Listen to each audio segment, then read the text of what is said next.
Je donne la parole à Gérard Capet qui va présenter le débat d'orientation budgétaire. Donc merci Madame le maire.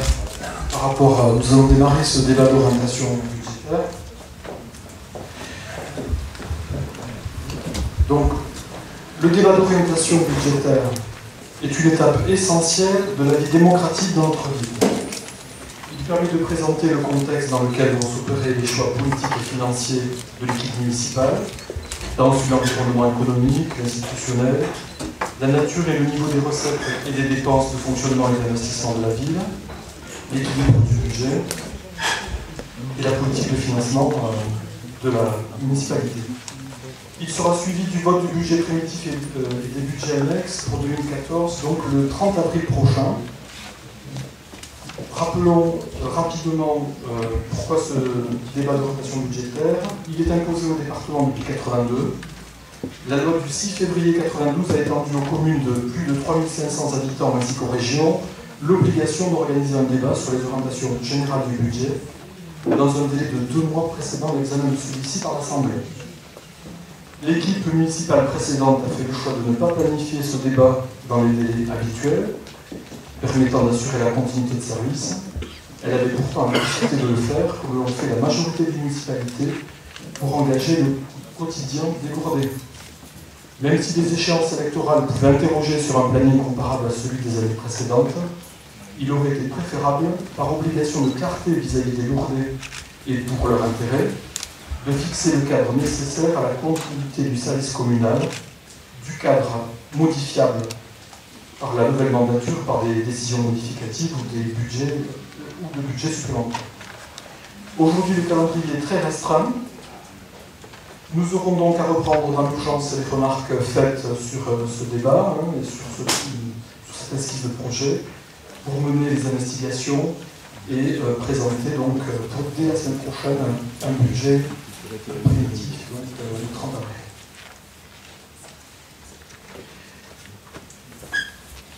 La maîtrise des dépenses est l'enjeu, pour l'équipe municipale, un enjeu majeur. C'est tout l'inverse que recherchera l'équipe municipale actuelle pour qui l'amélioration du débat d'orientation budgétaire est importante, car les Lourdaises et les Lourdais doivent savoir comment sont réellement dépensés les deniers publics. Ils peuvent être certains que la maîtrise des dépenses est pour l'équipe municipale un enjeu majeur. La présentation qui vous est faite ce soir s'inscrit dans la perspective du retour à l'équilibre des finances publiques au niveau national, car l'État s'est engagé à tenir des engagements vis-à-vis de ses partenaires européens.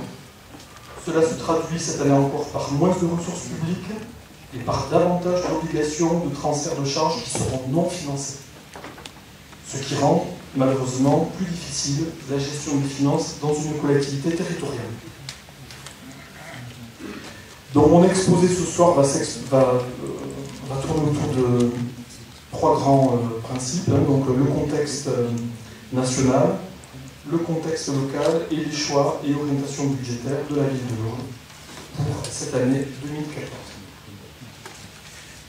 Donc le contexte national, l'incontournable nécessité de rééquilibrer les finances publiques de la France, en quelques chiffres. Rappelons les perspectives de la situation économique de la France à la fin 2013. La dette et la dépense publique ont avoisiné respectivement 93% et 57% du produit intérieur brut, la croissance proche de 0,1% et le déficit public qui atteint 4,1% du PIB au lieu des 3,7% prévus. Et ce, malgré l'effort budgétaire de 30 milliards d'euros supplémentaires qui a été demandé par l'État aux entreprises, aux ménages et aux collectivités territoriales.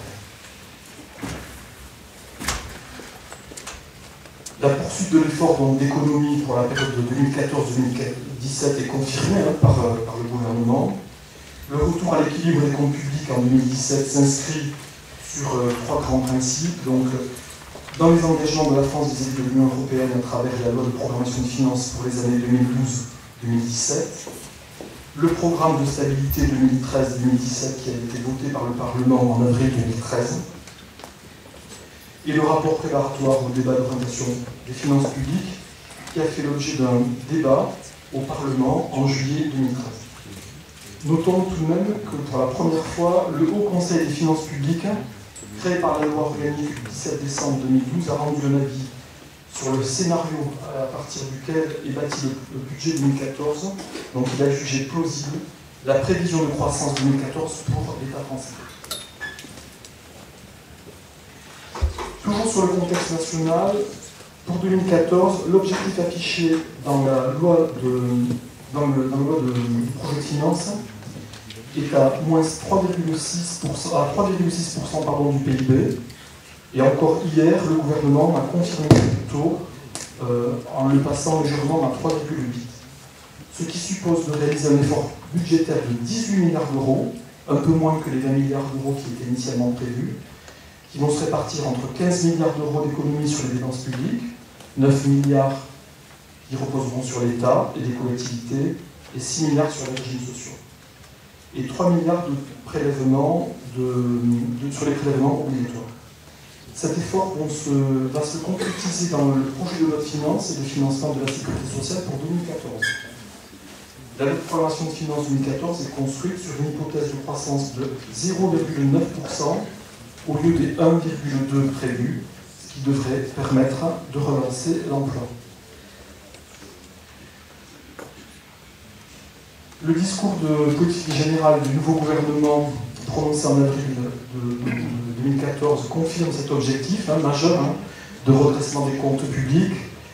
L'objectif de réduction est de 50 milliards au total, 18 milliards pour l'État, 11 milliards pour la protection sociale, l'assurance maladie 10 milliards, et les collectivités locales seront mises à contribution à 11 milliards.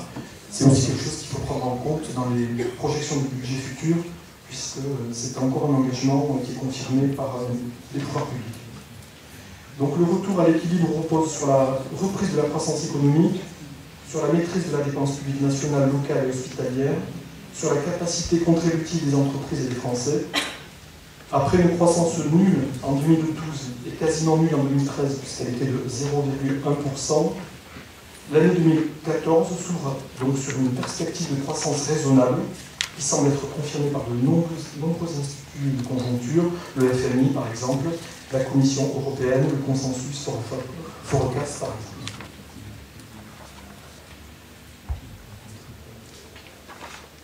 Le contexte national, donc indicateurs en légère amélioration, donc les taux de croissance, je l'ai dit, les indicateurs de climat des affaires, à la fois dans l'industrie et les services, s'améliorent légèrement. Ça c'est extrait d'une note de conjoncture de la Banque de France. Les chefs d'entreprise prévoient que l'activité devrait légèrement progresser. Ainsi, l'investissement productif des entreprises devrait également progresser au rythme du PIB, après le net ralentissement de 2013, qui est à moins 1,8, et de 2012, moins 1,9. La croissance annoncée un temps à 1,2, comme je vous l'ai dit tout à l'heure, est révisée à 0,9 en 2014. Le taux d'endettement, donc à fin 2014, devrait finalement atteindre les niveaux records de 95,1% du PIB, soit 1 950 milliards d'euros, ce qui fait une dette quand même par habitant pour chaque Français de 30 000 euros. Cet endettement est lié au déficit public, au plan de soutien de la zone euro. Il devrait commencer à décroître à partir de 2015, sous l'effet d'une croissance de l'activité de 2% et d'un retour progressif à l'équilibre. Toutefois, nous sommes très loin des 60% du critère de Maastricht. Les efforts donc sont très loin d'être terminés. Rappelons quand même sur l'augmentation de la dette publique, entre 1995 et 2007, elle avait augmenté de 9 points, contre 26 entre 2007 et 2012.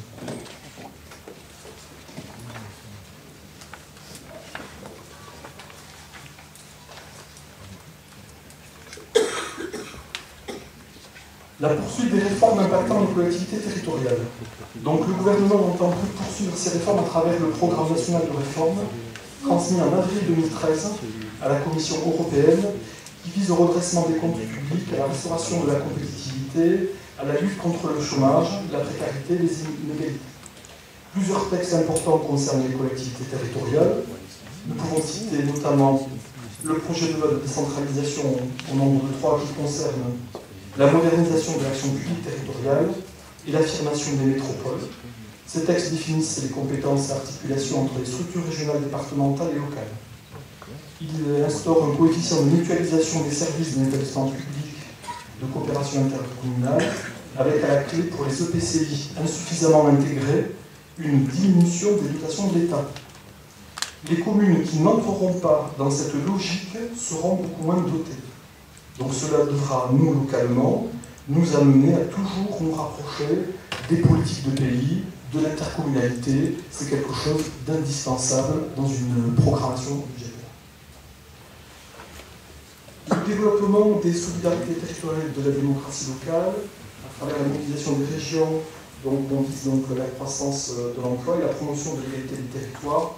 Le projet de, et puis en fait, citons aussi dans ces réformes, le projet de loi pour l'accès au logement et un urbanisme rénové dit ALUR, la loi de juillet 2013 qui habilite le gouvernement à procéder par ordonnance en faveur de mesures visant à accélérer les projets de construction. Le projet de loi de finances pour 2014, comme attendu, donc, fait porter l'essentiel de l'effort de rétablissement des finances publiques sur la réduction des dépenses publiques à hauteur de 9 milliards d'euros, qui se répartissent de la manière suivante. 2,6 milliards d'euros d'économies sur les dépenses de fonctionnement de l'État, 3,3 milliards d'euros d'économies grâce à la maîtrise des concours financiers de l'État aux quelques 500 opérateurs de l'État, aux collectivités territoriales et à l'Union européenne. 2,6 milliards d'euros sur les autres dépenses qui recouvrent les dépenses d'investissement et les interventions de l'État qui seront recentrées pour être plus efficaces. Et 0,5 milliards d'économies sur la dette.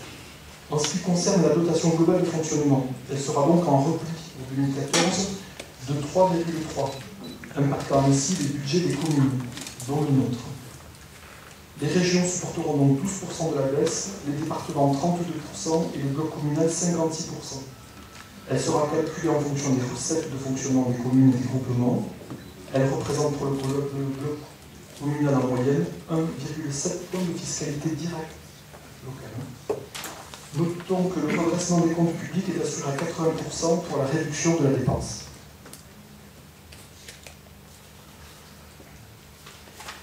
Donc le redressement des comptes publics impacte la gestion des collectivités territoriales et réduit les marges de manœuvre avec des recettes en diminution.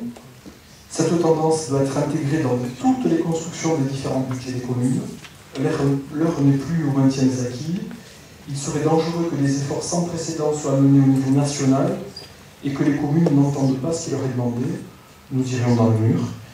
La construction du budget doit d'emblée intégrer ces nouvelles données. Dès 2014, la problématique à laquelle il faudra répondre est de savoir comment concilier la baisse des recettes en provenance de l'État et vraisemblablement de nos principaux financeurs soumis au même régime que les communes, parce qu'en effet, la nécessité pour l'État d'intégrer le bloc communal dans sa recherche de réduction des déficits publics réduit la marge de manœuvre des villes. Donc des choix douloureux se profilent sur les fonctionnements des territoriaux en général et sur la poursuite des investissements. C'est d'autant plus vrai pour la ville de Lourdes, compte tenu de l'héritage que nous découvrons. Donc le contexte local, donc une ville atone avec des atouts qu'il est temps de réveiller en dépit d'une situation difficile. Bien que ce soit connu, il est nécessaire, avant de passer donc à ce contexte local, de rappeler lors de ce premier débat d'orientation budgétaire. Donc Lourdes est une ville d'exception, potentiel unique et diversifié. L'élection de Josette Bourdeux fait naître de réels espoirs, terre d'avenir économique, terre d'avenir pour les Lourdaises et les Lourdais, mais terre d'avenir participatif, responsable et maîtrisé. Son équipe municipale doit faire face à une forte augmentation du chômage à venir. Un taux qui dépassait déjà 17% en 2010 selon les chiffres INSEE, alors que le département affichait un taux de chômage de 12,2%. 2714 demandeurs d'emploi fin 2013, dont 23% de chômeurs de longue durée, contre seulement 11,7 en 2008. En 2010, le bassin lourdais était le seul à avoir perdu de l'emploi salarié avec celui de la Vienne dans l'Ariège. La ville se vide progressivement de ses habitants, avec une diminution de quasiment 1000 habitants entre 2006 et 2011. La machine doit être relancée et c'est ce qu'attendent les Lourdaises et les Lourdais. Lourdes n'échappe pas aux retombées du contexte national. Il ne faut pas nier. En effet, en ce qui concerne les recettes de fonctionnement, les dotations sont soit supprimées, comme la dotation de solidarité communautaire, ou en diminution. C'est le cas de la dotation globale de fonctionnement, qui diminue avec la baisse en 2014 de la dotation de garantie de 3,27. Cette dotation représente plus de 78% de la DGF perçue. Toutefois, la dotation de solidarité urbaine conservée, qui était de montant de 201 284 €, reste identique à la dotation de 2013. Nous héritons d'une situation budgétaire très tendue. En effet, là encore, les remarques générales établies sur la gestion des territoires en général peuvent s'appliquer également à la ville de Lourdes. En ce qui concerne le budget principal de résultat de l'exercice 2013, il est déficitaire pour la ville de Lourdes à moins 378 123,60 €, alors qu'il était très largement excédentaire les années précédentes, à plus de 2 336 277 €. Une rapide analyse permet de mettre en exergue une augmentation croissante des charges de personnel, plus 10,8 en 2013. Par ailleurs, les charges à caractère général prennent plus de 21,31% pour plus de 1 176 933 en 2013, et les charges exceptionnelles ont aussi augmenté de 13,32%.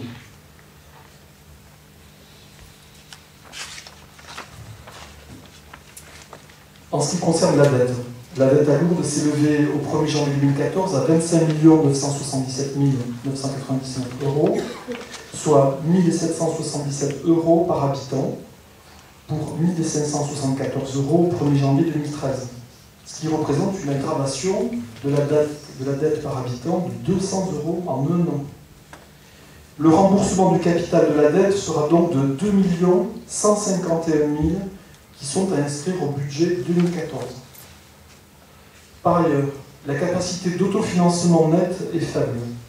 Elle sera plus faible encore qu'en 2013 en raison du montant des résultats comptables 2013, repris par anticipation au budget 2014, et de la baisse des dotations de l'État. C'est très préoccupant car c'est cette capacité qui est un indicateur important qui est regardé par nos interlocuteurs. En revanche, l'accès au financement bancaire n'est pas si sombre pour la ville, malgré une légère tension sur les taux à long terme et sur les taux à court terme. Le niveau des taux d'intérêt reste très attractif. Le président d'ailleurs de la Banque de France européenne a annoncé en août 2013 que le principal taux directeur serait maintenu au niveau actuel ou plus bas pour une période prolongée. Donc la ville de Lourdes en a bénéficié. Le structure de la dette communale semble sécurisée avec des emprunts à taux fixe ou à taux bonifié qui représentent à peu près en 2014 60% de l'encours. Cela permet de limiter en cas de hausse les taux d'intérêt et les charges d'annuité.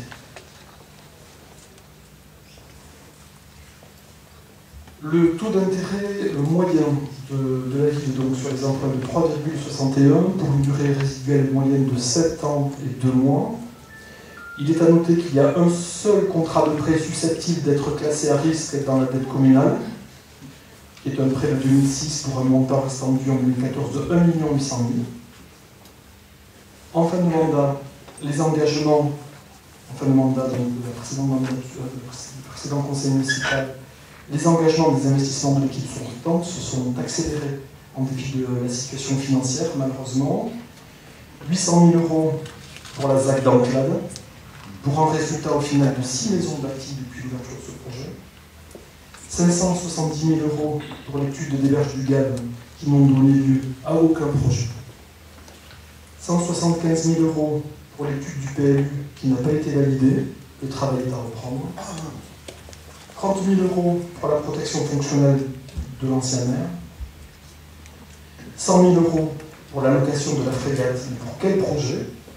Avec une obligation d'achat à 1 200 000 sans réel projet. La réponse qui a été donnée aux opposants du conseil municipal précédent, c'était ça ne vous regarde pas. 1 600 000 €, 160 000 € pardon, pour le Festival du Rire, sans compter rue Barré, financé en plein sinistre lié aux crues. 150 000 € pour l'inauguration de l'espace Robert Hossein, somme démesurée quand on voit les finances de la ville aujourd'hui. 500 000 € de coût de fonctionnement de la piscine qui aurait pu être évité depuis 13 ans si on avait lancé le projet de piscine bien plus tôt.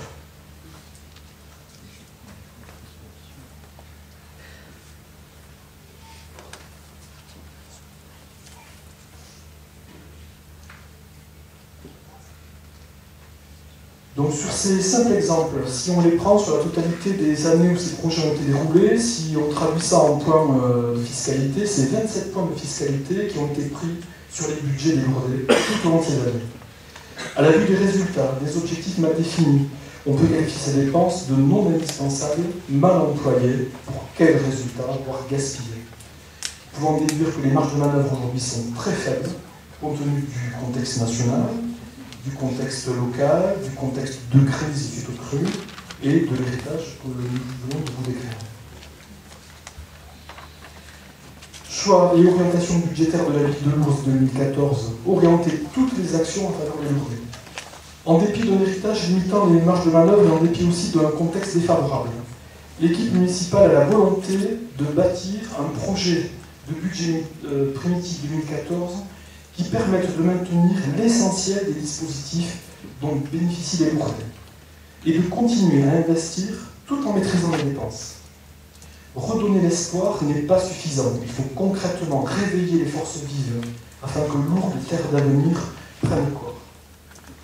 Néanmoins, il sera plus que nécessaire de se pencher sur l'utilité et le coût des services offerts aux Lourdais, de travailler étroitement avec nos interlocuteurs locaux afin que le coût de certains projets soit accompagné par une stratégie partagée avec nos partenaires de la région, du département, de l'intercommunalité. La fiscalité demeure une préoccupation majeure pour la population et pour cette nouvelle majorité. Des mesures immédiates et urgentes, il est nécessaire de privilégier les actions peu onéreuses, donnant vite des résultats. C'est pourquoi il est nécessaire de mettre en place une démarche de pilotage pour suivre les actions que nous déciderons. Cet effort de méthode devrait permettre de mieux utiliser les ressources. Les élus ont la volonté de se battre pour la ville en dépit du contexte actuel défavorable. La ville de Lourdes se veut combative et désire approfondir sa politique systématique du partenariat et sa recherche de cofinancement, vous pouvez en être assuré. Maîtriser les dépenses. La maîtrise des dépenses représente un enjeu crucial pour l'équipe municipale. Il ne suffira pas uniquement de dépenser moins, il faudra dépenser mieux. L'effort de méthode évoqué précédemment prend toute son importance dans ce contexte. Chaque Lourdaise et chaque Lourdais doit avoir la conviction que chaque euro est correctement dépensé. Lourdes, terre d'avenir participatif, responsable et maîtrisé, prend ici tout son sens. La gestion des deniers publics ne peut plus se faire de façon archaïque. De fait, pour contenir les impôts, tout en développant notre ville, nous moderniserons les modes de gestion de notre ville. Et je vous le dis, chaque euro dépensé, chaque action de service, chacune de vos activités doit servir directement le projet politique au service des Lourdaises et des Lourdais.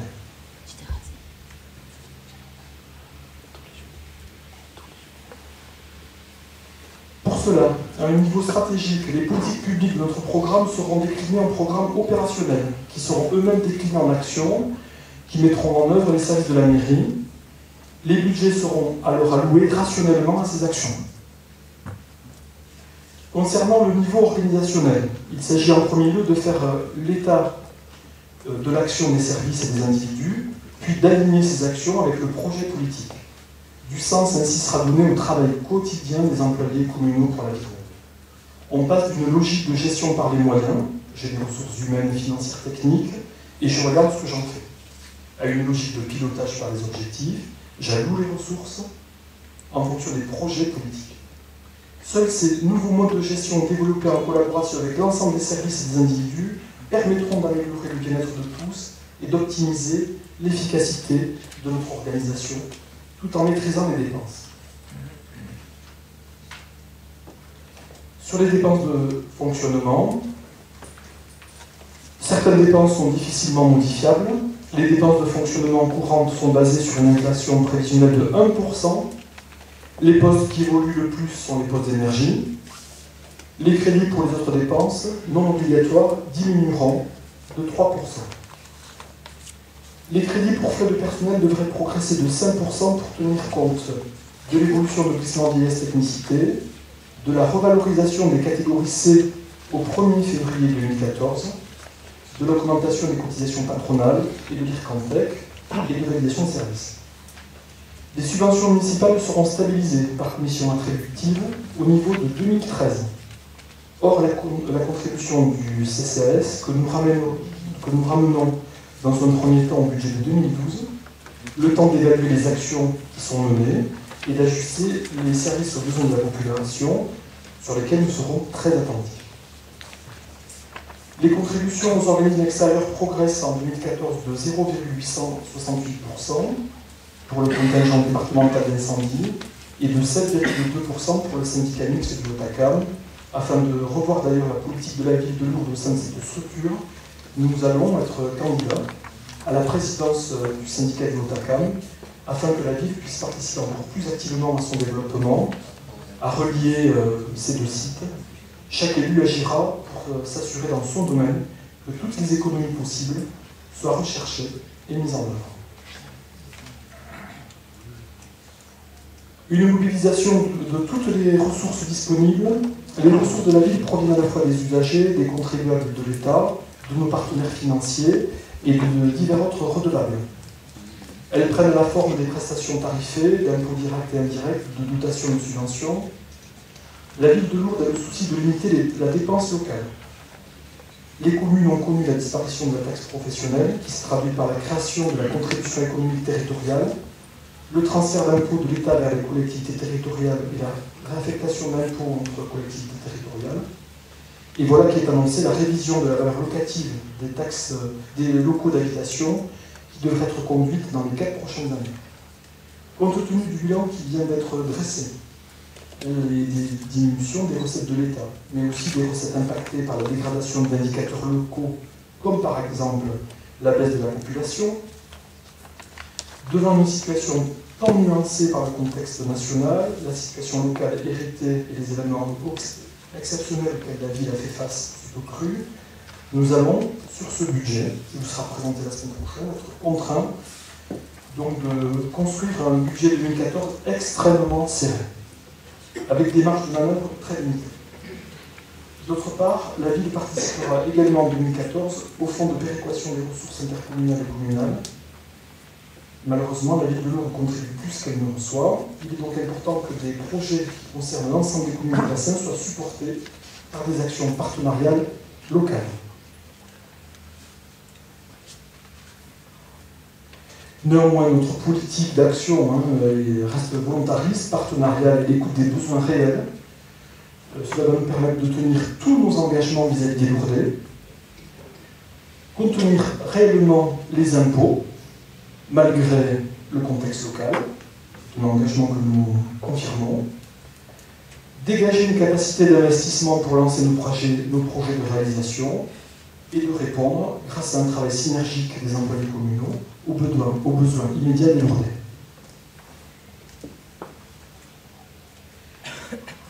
Sur les investissements, un programme d'investissement équilibré, assumer l'héritage et tenir nos promesses. Donc le financement des dépenses et des investissements sera assuré par un autofinancement net bien plus faible en 2013 en raison du montant des résultats comptables 2013 repris par anticipation du budget 2014 et de la baisse des dotations de l'État. Un volume d'emprunt prévisionnel contenu que nous envisageons à 7 millions d'euros. Des subventions qui dépendront de l'instruction des dossiers par les organismes attributaires, et là aussi nous aurons une action très forte dans ce sens. Et le fonds de compensation de la TVA, qui est en baisse par rapport à 2013 en raison de la diminution des dépenses d'investissement de 2012. Les dépenses d'investissement en 2014 viseront à assumer et poursuivre les engagements précédents. Tout d'abord, le remboursement du capital de la dette qui est imposé pour 2 151 000 euros. Nous envisageons une amélioration de la voirie de la circulation à travers le programme traditionnel des travaux d'entretien de la voirie des trottoirs, très réfection des voiries et réseaux, après les inondations de juin 2013, l'enrochement de la rive gauche en amont de la Rouza, l'aménagement du quai Boissari, le programme de travaux de réfection du réseau des eaux pluviales, l'amélioration de l'éclairage public, la modernisation de la signalisation directionnelle sur la tranche 2, pour la mise en valeur du patrimoine, nous poursuivons la restauration du cavalier sud du château fort, l'aménagement du château de Soum et réfection de l'intérieur du bâtiment, entretien des bâtiments communaux, aménagement de terrain air camping-car de la Rosa. Sur les projets structurants, le projet de développement du pôle nautique de l'avenue Alexandre Marquis, avec la création d'une piscine sportive et ludique, avec une forte volonté de financer ce projet dans le cadre de l'intercommunalité. Et ce projet sera complété et agrandi d'un bassin extérieur, la mise en place d'une chaudière de bois, l'aménagement au lac de lourdes plages. Nous passons maintenant au budget annexe, donc le budget de l'eau. Les dépenses et recettes de fonctionnement donc, seront stabilisées par rapport à 2013. La surtaxe municipale a été majorée par rapport à celle de 2013. En raison de la diminution du volume d'eau potable consommée, de la nécessité de financer les dépenses d'investissement et de rembourser les emprunts mobilisés en 2012 pour 670 000 € et en 2013 pour 220 000 €. La surtaxe a été passée à 0,11 € le mètre cube, à 0,15 €, donc au 1er avril, soit 30 000 € pour 1 400 000 de consommés. La rémunération du fermier est de 0,7338, valeur aussi qui a été augmentée au 1er avril 2014. Le programme de travaux prévu en 2014 concerne uniquement les interventions ponctuelles pour réaliser donc des grosses réparations, des travaux prévus pour les réussites de schéma directeur. Pour financer le volume des travaux retenus, un emprunt d'environ 250 000 € sera inscrit au budget primitif 2014. Sur le budget de l'assainissement, donc ce budget sera en progression par rapport à 2013, en raison des programmes de travaux consécutifs au cru. Les recettes de fonctionnement seront en progression par rapport à 2013, avec une surtaxe qui a été fixée en janvier 2014 à 1,560 € pour un volume prévisionnel d'eau assaini qui devrait être de 1 400 000 m3 et un produit attendu de 2 100 000 €. La rémunération du fermier est de 0,7923, valeur au 1er avril 2014. Des crédits sont donc inscrits à hauteur de 2 800 000 € pour l'acquisition d'un groupe électrogène avenue Peyramal, les travaux d'extension des réseaux, les grosses réparations pour l'amélioration des réseaux. Le financement sera assuré en partie pour un emprunt de 1 800 000 €. Le budget du parking municipal de la Merlas, le budget concerne uniquement la gestion du parking municipal couvert. Il devra s'établir à environ 280 000 €. Les recettes prennent en compte les tarifs 2014 qui ont été actualisés en novembre 2013. Les charges d'exploitation intègrent le remboursement d'un emprunt de 150 000 € mobilisé en 2012 pour les travaux de réfection de la façade. Les crédits pour les dépenses d'investissement s'élèveront à environ 35 000 €. Le budget du golf, les tarifs 2014 ont été actualisés en novembre dernier. Les crédits d'investissement seront affectés à l'entretien des bâtiments et à l'achat de matériel pour les jardiniers. Le budget des opérations funéraires, recettes et dépenses de fonctionnement inchangées par rapport à 2013.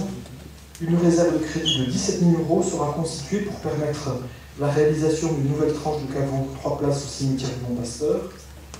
Dépenses et recettes de fonctionnement inchangées par rapport à 2013.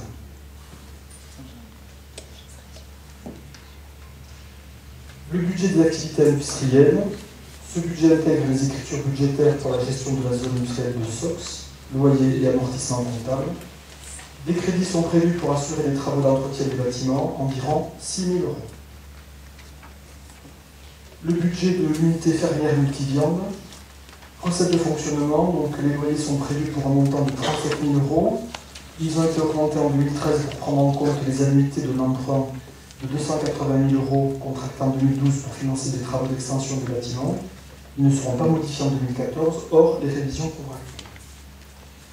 Sur les dépenses de fonctionnement, les charges courantes et les amortissements sont couverts par les loyers versés par la coopérative légale.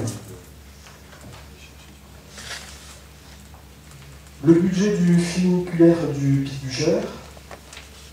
Le budget correspondra donc à la 7e année de gestion en régie directe. Les recettes constatées proviennent de la montée et descente du funiculaire, de la visite des grottes, de l'activité de restauration au sommet du pic et de la vente d'articles à la boutique de souvenirs. Des crédits seront ouverts pour assurer des travaux de gros entretien et pour les inspections en vue de la grande vérification des installations prévue à la fin des années 2014 et 2015. L'observatoire sera rénové et mis en valeur. En conclusion donc, de ce débat d'orientation budgétaire qui vous a été présenté ce soir, donc il va être traduit maintenant par un projet, par un projet de budget. Donc le budget primitif 2014 vous sera présenté à la séance du conseil municipal du 30 avril. Durant les quelques jours donc, qui nous séparent de cette échéance, nous finaliserons ce budget en tenant compte des avis majoritaires qui s'exprimeront dans cette assemblée. À l'avenir, l'équipe municipale tient à ce que ce débat d'orientation budgétaire soit revalorisé par un calendrier plus favorable à un débat démocratique, en établissant un lien entre le dogme et le compte administratif, en utilisant au mieux les tableaux de bord qui seront développés dans une démarche de contrôle de suivi des projets, qui sera lancée, afin de gagner en clarté et en concision. Je vous remercie.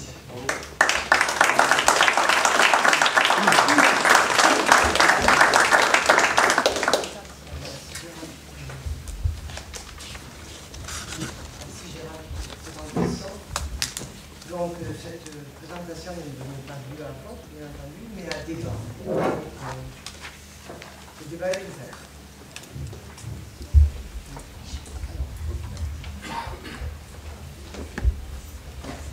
Bien, merci. Juste quelques remarques sur la présentation qui nous a été faite. La première, sur la présentation que vous avez faite, il laisserait supposer qu'il n'y a pas eu de débat d'orientation budgétaire avant les élections. Je ne sais pas pour quelle raison, parce qu'on n'aurait pas voulu. Je crois que si on avait fait un débat d'orientation budgétaire avec une présentation d'ambition budgétaire pour l'exercice 2014, on nous aurait reproché exactement la même chose, c'est-à-dire de ne pas respecter le choix démocratique. Moi, je pense qu'au contraire, une équipe municipale qui arrive, quelle que soit cette équipe municipale, c'est la vôtre aujourd'hui, elle s'empare d'un projet et elle le traduit en termes budgétaires et en termes d'orientation budgétaire. Donc c'est effectivement à vous de le faire, de le présenter de cette façon-là. Hormis le fait, malheureusement, que d'orientation, moi, je n'ai pas trop vu. J'ai effectivement vu une lecture assez sentencieuse sur ce que nous avons pu faire dans les années précédentes, la façon dont nous l'avons fait. Vous savez, toute dépense peut être considérée comme juste par ceux qui la votent, ne peut pas être considérée comme inutile par ceux qui ne la votent pas. Et aujourd'hui, il est évident que la position qui est la vôtre sur un certain nombre d'orientations qui étaient les nôtres, un certain nombre d'actions qui ont été menées, sont des opinions négatives. Moi, je ne vois pas d'objection à ça. C'est aussi la raison pour laquelle vous avez présenté un projet différent. Cela dit, je ne peux pas imaginer non plus que vous soyez en incessante campagne électorale, c'est-à-dire que vous réitériez sans arrêt des arguments qui soient basés sur un héritage. Je veux dire, un héritage, vous pouvez le jouer une fois, vous ne pouvez pas le jouer demain quand même. Après, la notion d'héritage, on pourrait aussi l'étendre à ce que aujourd'hui nous laisse une situation politique nationale qui nous impacte considérablement et qui nous impacte depuis de nombreuses années. Et je l'avais dit lorsque j'étais à votre place, quelles que soient les majorités qui se sont succédées dans ce pays et depuis de nombreuses années. L'impact en plus sur la ville de Lourdes du fait des modes de calcul qui la pénalisent outrageusement font que, effectivement, on a été et on continue d'être pénalisé. Mais c'est une pénalité qui s'aggrave aujourd'hui de mesures nationales qui visent à faire payer aux collectivités un endettement qui est l'endettement de l'État. Alors, je vais donner juste un chiffre, un seul. Aujourd'hui, la France paye chaque année 47 milliards d'intérêts de la dette. Chaque année. 47 milliards, moi j'en sais quelque chose, c'est plus que le budget de l'éducation nationale. 47 milliards.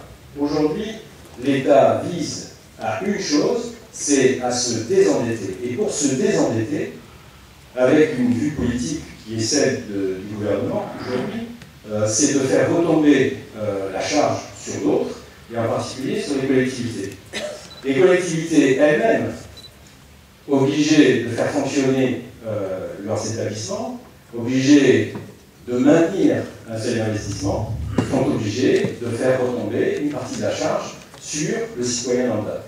Alors ce n'est certes pas de la charge fiscale de l'État, mais c'est une charge fiscale quand même qui tombe aujourd'hui, qu'on le veuille ou pas, dans une pénalisation forte de l'ensemble de nos concitoyens.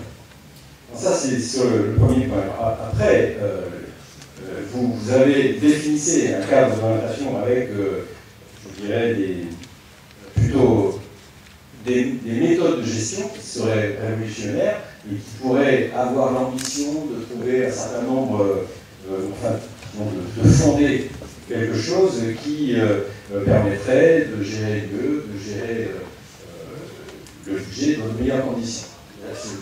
J'ai entendu votre position, je n'ai pas non plus entendu la façon dont cela pouvait s'organiser.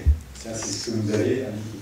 Ensuite, la préoccupation qui est celle du gestionnaire en général, c'est effectivement de faire en sorte que la charge, qui est aujourd'hui une charge induite par des mesures gouvernementales, cette charge soit la moins susceptible de peser sur nos concitoyens. Moi, je veux imaginer que vous avez aussi, parce que là, vous me donnez des chiffres d'orientation, d'augmentation du budget de fonctionnement de 9%, d'après ce que j'ai compris, c'est si on va plus loin, peut-être qu'il aurait fallu, ou il faudrait, avoir un budget de fonctionnement qui diminue de façon plus importante.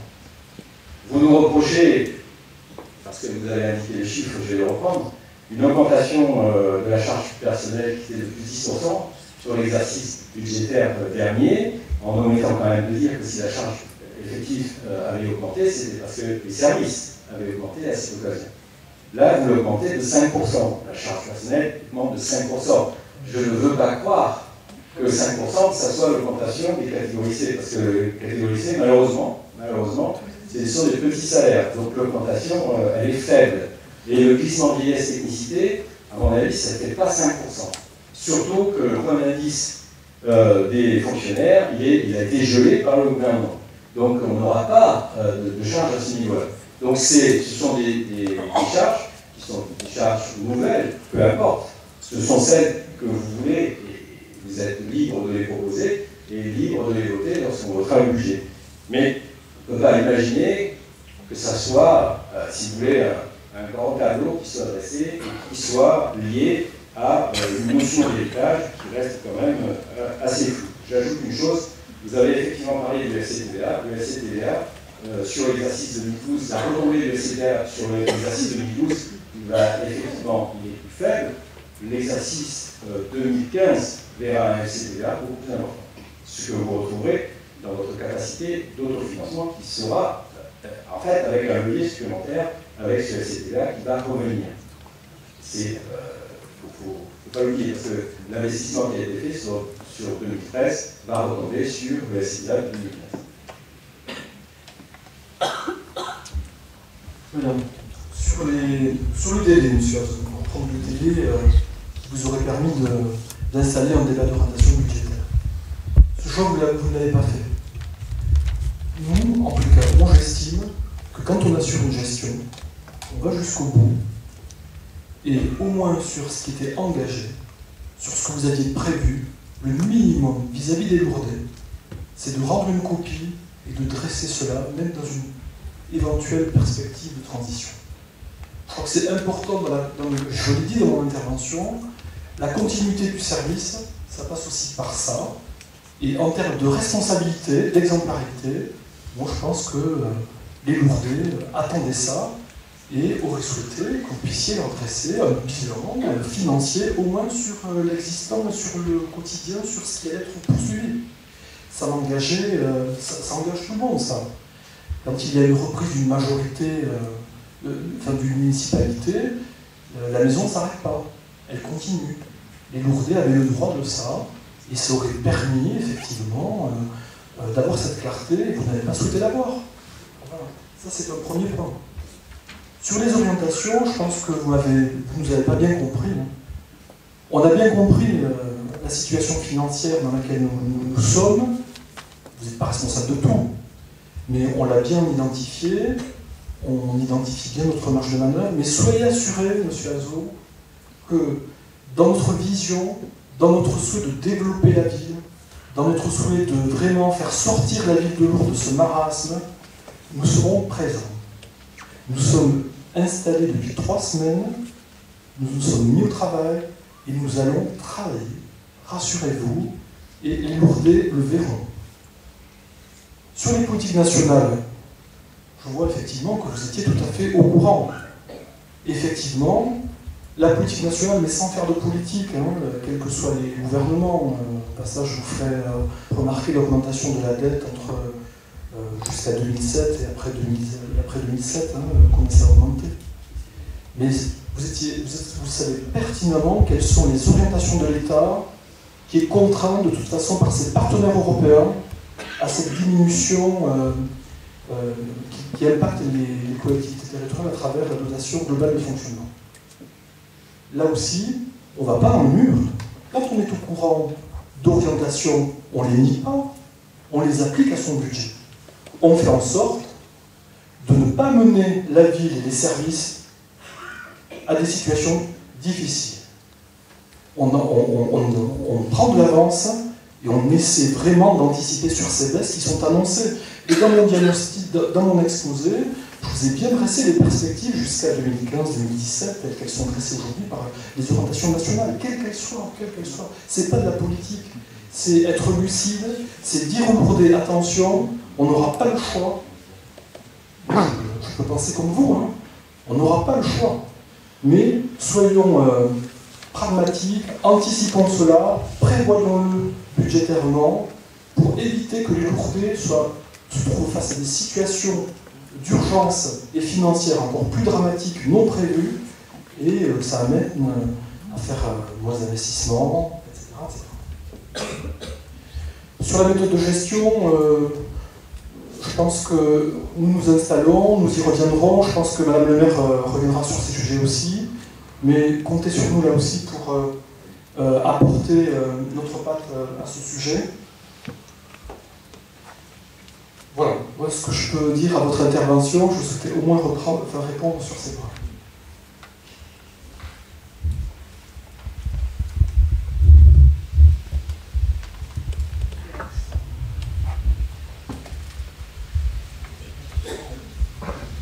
Oui, merci Madame le maire.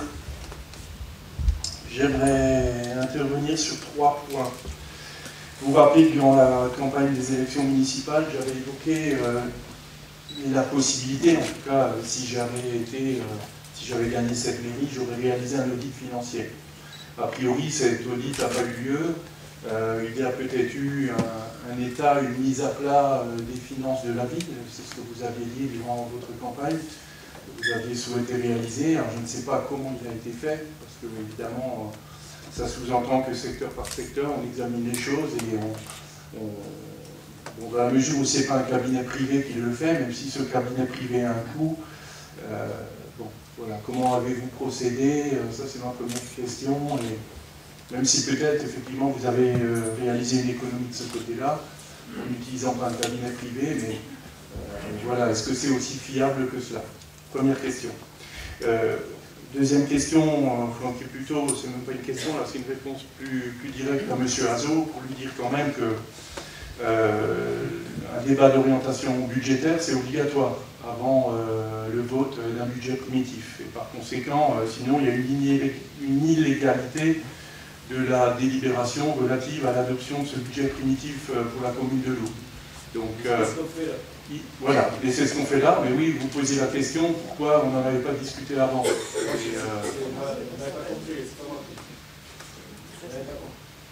Si, je pense, vous posez la question, de savoir pourquoi on n'en avait pas parlé avant. Ah bon, j'ai peut-être mal compris. Vous qui l'aviez évoqué? Non?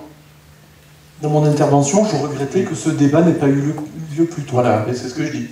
C'est bien ce que j'ai parfaitement compris. C'était donc à vous de le faire et à l'initier avant la nouvelle municipalité en place. Voilà, merci M. Capel de votre honnêteté.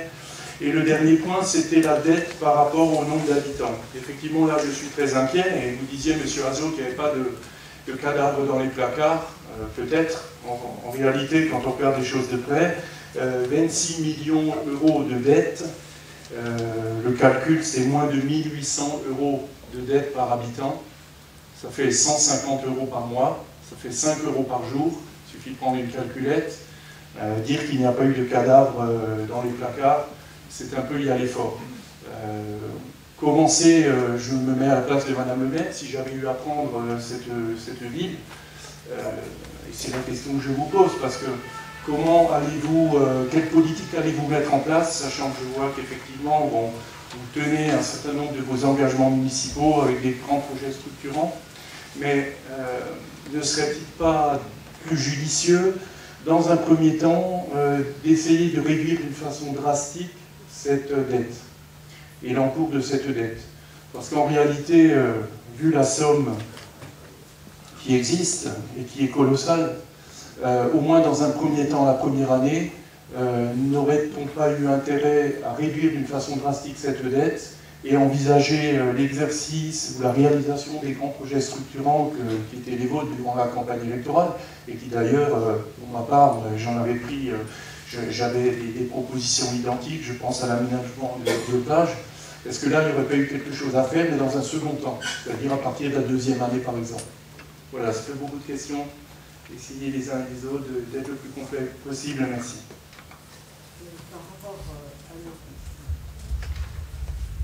Par rapport à nos plages, les choses sont claires. Nous n'avons plus de piscine. Où vont aller les enfants qui ne partent pas en vacances? Donc il faut le faire. Nous trouvons une situation, une mairie dans un état maintenant qui va à volo. Il faut faire des actions précises, en particulier au plage. Le chantier, la réalisation et conception du centre nautique, c'est pas moi qui ai signé le marché. Donc il faut avancer, on est obligé. Voilà pour les investissements structurants. Moi, ce que je voulais vous dire, M. Hens, c'est qu'effectivement, nous sommes dans l'urgence. Nous devons voter le budget avant le 30 avril. Donc, nous organisons ce débat ce soir, la semaine prochaine, le vote du budget. Mais en attendant, nous avons des services dans cette ville qui sont tout à fait qualifiés pour nous donner l'état des finances que nous connaissions de nos rangs. Ils sont tout à fait qualifiés. Et nous leur faisons entièrement confiance. Heureusement que nous pouvons faire confiance à notre administration. Ils sont là, en place, ils connaissent parfaitement tous les chiffres de la ville de Lourdes et ils les ont présentés à la nouvelle équipe, bien naturellement. Il n'en demeure pas moins que je peux annoncer ce soir que, effectivement, nous ferons tout de même un audit financier et organisationnel de cette ville, pour avoir une vision externe des structures et du fonctionnement et du financement des services de la ville.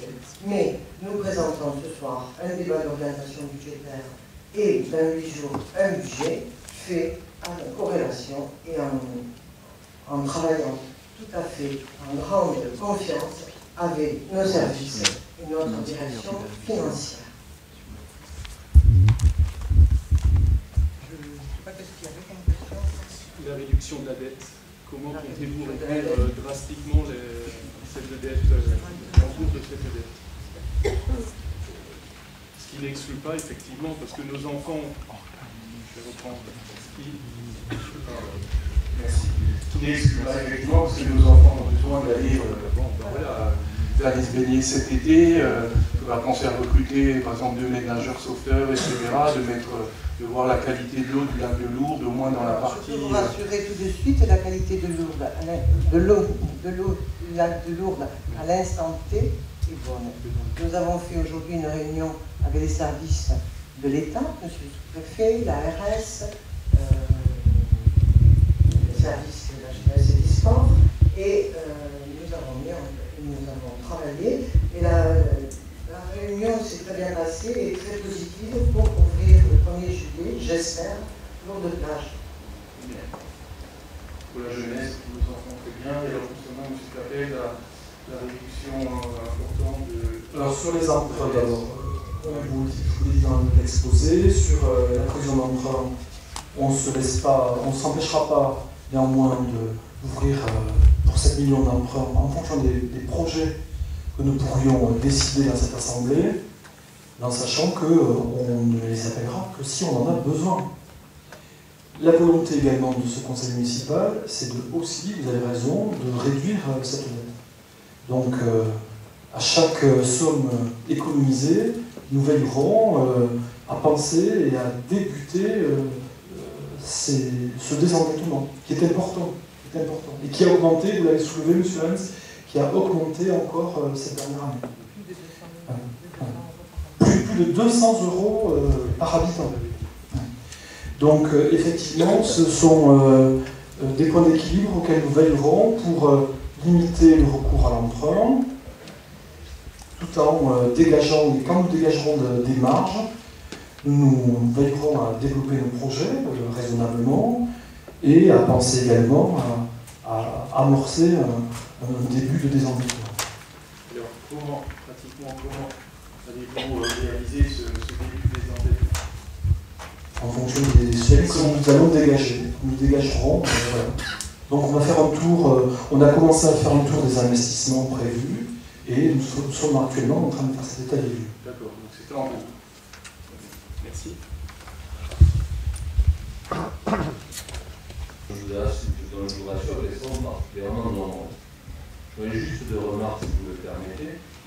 La première, c'est une à l'adresse de M. Hens. Entre 2001 et 2014, l'endettement de la ville de Lourdes a baissé de plus de 12%.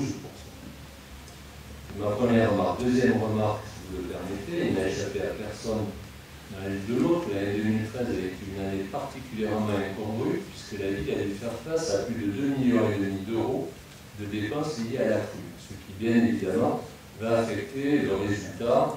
Tout après tout, M. Capel n'a pas forcément habillé malencontreusement pour l'année 2013. Ma troisième question, puisque je vois qu'encore une fois, nous reviendrons beaucoup plus largement sur ces questions mercredi. Juste une question. Vous avez parlé tout à l'heure du Haut-Acan, M. Capel. Ma question sera la suivante. En tout cas, si j'ai bien entendu, donc la ville de Lourdes souhaite occuper la présidence du syndicat du Haut-Acan, où elle est minoritaire, 45% de ceux qui constituent le syndicat. Aujourd'hui, Madame le maire, vous n'ignorez pas qu'il y a, sous la présidence, en tout cas antérieure, une future délégation de service public. Et ma question aujourd'hui, simplement, est de dire, à condition évidemment d'investigation plus avancée, est-ce que vous continuerez dans le chemin de la délégation de service public qui a fait l'objet sur l'année 2012-2013, plutôt 2013-2014, d'une convention avec un groupe andorran? Qu'il faut vite arrêter par les limites légales. On est bien d'accord. Donc, effectivement, je considère... Permettez-moi de vous interrompre. Le président du Temple a mené ce contrat à l'époque et vous le qualifiez d'illégal. Monsieur le préfet m'a demandé de l'arrêter très rapidement et de prendre en compte très rapidement cette convention qui va s'arrêter parce que... Pardonnez-moi, c'est plutôt dans la question. Il y a une convention de gestion à ce groupe Andorran qui a été décidée par les syndicats mixtes. Elle prenait fin à la fin de la saison 2013-2014. Ma question n'est pas là. Est-ce que vous allez donner suite à la proposition du syndicat antérieur du président du temps, juste pour terminer, de délégation de service public, comme vous ne l'ignorez pas, c'est une procédure longue, compliquée, mais qui politiquement déroule un certain nombre d'objectifs. Je suis bien d'accord avec vous.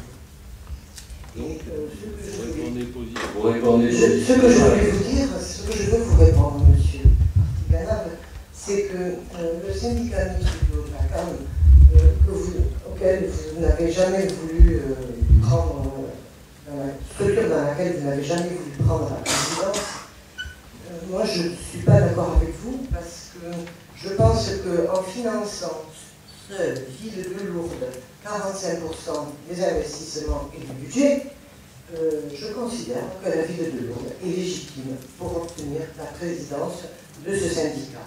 Nous avons besoin du syndicat du Haut-Acam dans nos packages. Nous avons besoin de relancer le projet, un projet touristique hiver-été, et je pense que c'est bien que la Ville de Lourdes le gère.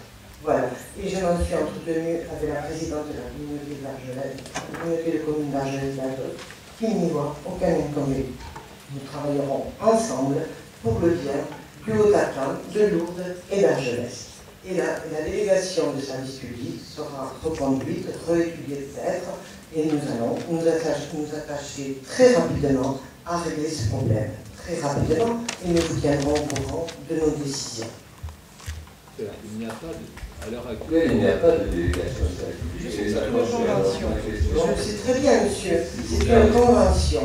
Et monsieur le préfet m'a demandé très rapidement d'arrêter ce système qui est limite légal. Donc, quelles sont vos orientations à propos de gestion du CIOR du Haut-Acam au regard de ce que M. Capel, à propos d'endettement et de contribution à ce type d'organisme, va emporter pour les finances de la Ville de Lourdes? C'était ma question bien subsidiaire. Et nous verrons plus tard. Mais voilà, c'est ce que je vous ai invité à faire tout à l'heure, puisque nous ne sommes toujours pas élus. Le conseil syndical se réunit vendredi soir, et nous verrons. Si nous sommes élus, nous établirons un projet pour le Haut-Acam, comme j'en ai bien l'intention. Et nous vous tiendrons au courant.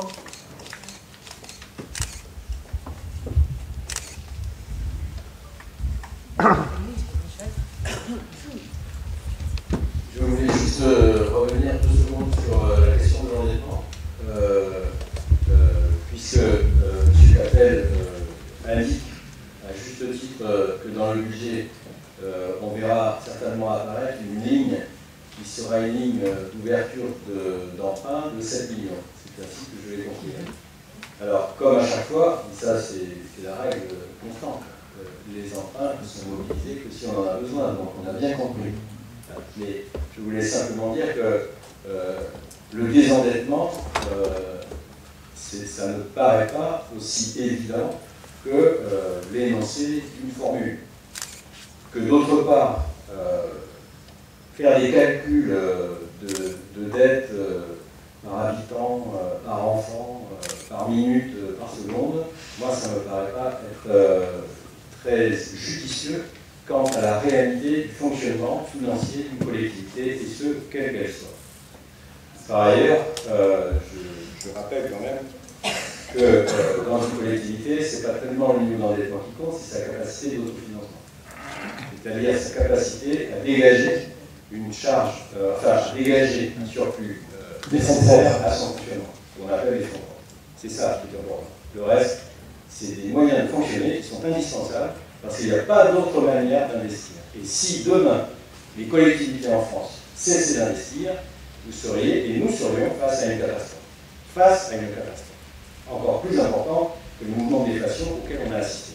Et je voudrais juste ajouter que moi, je ne suis pas de ceux qui considèrent que l'Europe est responsable de tout, bien au contraire, parce que de l'Europe, on en a besoin. Et si on n'avait pas d'Europe, aujourd'hui, eh bien, on serait dans une situation qui serait bien pire. Alors, vous n'êtes pas à l'Assemblée nationale, ici au Conseil régional, M. Azot, on arrête de parler d'Europe, là on parle de choses très concrètes pour le contribuable lourdais, et quand j'évoquais 150 € par mois pour chaque contribuable lourdais, c'est que précisément, eux savent ce que ça veut dire sur leur feuille d'impôt. Moi, je ne sais pas. A priori, vous avez du mal à le comprendre. C'est ça, mais moi je suis limité. Est-ce qu'il y a d'autres interventions? Est-ce qu'il y a d'autres interventions? Non. Bon, écoutez, moi je vous propose de nous retrouver jeudi prochain pour le vote du budget. Jeudi prochain.